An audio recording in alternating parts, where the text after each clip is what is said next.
não é achismo, não é rotular o Renato. O Renato ele incomodou o elenco, as informações dão conta, depois confirmadas, porque não participou de um treino que deveria, porque não viajou para um jogo, por mais que tivesse encaminhado na classificação de Copa do Brasil, poderia estar lá, início de trabalho. Então, o Renato nunca se mostrou exatamente um grande entusiasta desse ritmo inicial de trabalho para você estabelecer os seus padrões. De fato. E aí você chega um cara que o Flamengo vive naquela eterna sombra do Jesus. Ó, o Jesus deu certo porque eu trabalhava assim, assim, assim. Opa, chegou o português, também trabalha assim, assim, assim. Então, gera toda uma expectativa. E as informações dão conta que sim.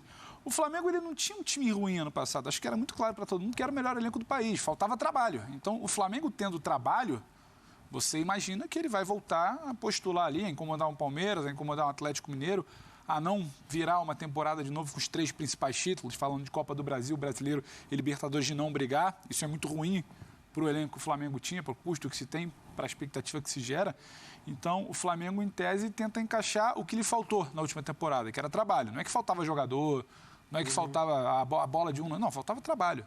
Faltou muitas vezes com o Ceni, faltou com o Domi, faltou com o Renato e agora tenta se corrigir isso. Mas agora é só uma ponderação, porque se elogia muito o trabalho da comissão, só que eu acho que precisa andar alinhado também um trabalho da diretoria. A gente está falando do Paulo Souza, um magnífico CT do Flamengo hoje, as intervenções que ele colocou, o telão, você pode gostar ou não gostar, coisas modernas, ele traz, sabe, práticas modernas da sua preparação física, do seu staff. Só que a diretoria do Flamengo não me parece estar andando na mesma mão. O Flamengo vai estrear um Campeonato Brasileiro no Estádio Luso Brasileiro, da Portuguesa. E as informações que chegam é que o gramado, por mais que possa estar aparentemente ok, ele é péssimo. E aí adianta você ter todo esse treinamento maravilhoso, botar preparação física, para botar... Tudo bem que vai começar com um expressinho, né? Com o Flamengo ali sub-20, mas em algum momento esse time vai jogar lá.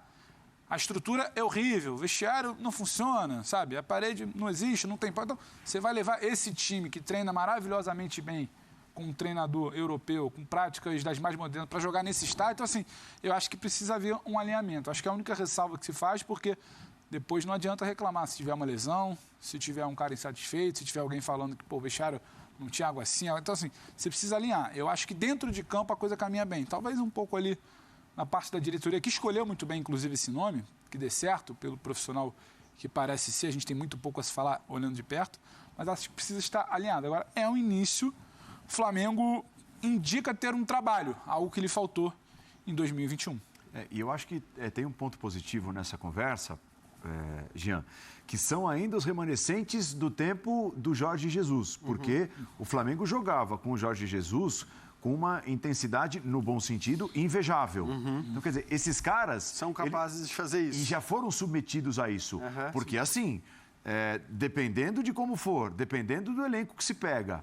Vem um cara de fora e fala, ó, vai mudar e agora você que chegava às 9h30 vai chegar às 7h30 e vai começar a correr às 7h45, o grupo não aceita bem, olha, o trabalho vai por água abaixo. Então. E é assim. E não, mas pô, os caras são profissionais. Não, é assim. É assim que funciona. Se o grupo não aceitar, se o grupo não comprar a ideia...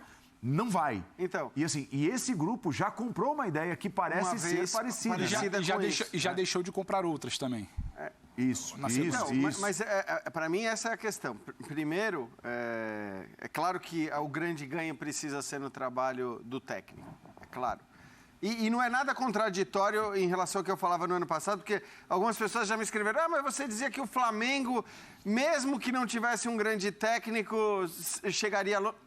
O Flamengo chegou na final da Libertadores. O Flamengo foi vice-campeão brasileiro com o Renato Gaúcho como treinador, que, enfim... No automático ele chega longe. No automático ele já chega longe. Se tem um técnico fazendo... E aí, Paulo, dentro do que você falou, eu acho que tem, primeiro, esse ponto, que é...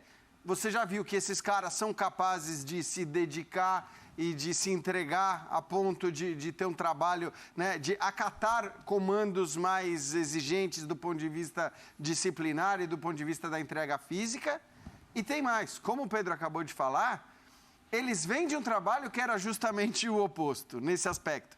De novo, como eu sempre digo, o Renato pode ter seus méritos, e certamente tem seus méritos na gestão do grupo e tudo mais, mas esse nunca foi o forte do Renato, né? Essa coisa, seja da questão... Ele nunca se preocupou em te esconder. Nunca. Nem da questão tática e nem dessa coisa meio de, né? Então, quando o Pedro diz que um dos incômodos dos jogadores, e ele traz isso como informação e não como opinião, que um dos incômodos dos jogadores era justamente a falta de entrega, de empenho do Renato, de trabalho mesmo, né? De trabalho, de estar lá o tempo todo, de cobrar, de exigir e tudo mais. É bom que, se chega um técnico completamente diferente, o oposto disso, né? Depois, é muito bom para esse técnico, porque, pô... Esse grupo gosta. Os caras tinham chegado... Né, de uma anarquia, vamos dizer assim. Eles chegavam e eles estavam se incomodando. Eu estou exagerando, tá? Quando eu digo anarquia, não estou. Claro. Mas é para uma figura de linguagem. Assim, quando eu digo, eles estavam chegando de uma anarquia completa, de que cada um fazia o que quiser, não tinha cobrança, não tinha empenho, não tinha. E aí chegam para um cara. Sabe quando aconteceu isso? Uma vez parecida até, do ponto de vista da entrega, só na seleção brasileira. Depois de 2006, lembra o que foi aquela Copa de 2006? Com o talento que tinha aquela seleção. Com o talento que tinha, foi aquela coisa, que estava tudo muito solto, que não tinha exigência e tal. Houve a escolha de um técnico que não eu acho que não tem comparação com o Paulo Sousa, embora os dois tenham ligação com a Fiorentina, mas a escolha do Dunga, ela se deu justamente para ser o contrário, né? Para ser um cara... E deu certo, se você for ver nesse aspecto. Quer dizer, aqueles mesmos caras que de alguma maneira... estavam meio soltos ali e desfrutavam dessa liberdade, eles mesmos, em grande parte o elenco, né, depois continuou sendo... Eles mesmos entenderam, pô, eu preciso realmente de entrega, eu preciso talvez da disciplina, do coisa. Então, acho que esse papo que eu ouvi muita gente falando, o cara chega lá, né, exigindo os caras chegar às 8 da manhã, não pode usar celular na mesa. Talvez os próprios jogadores quisessem um pouquinho disso e estejam dispostos a conceder nesse aspecto para ter resposta dentro de campo. Por aí, Birner?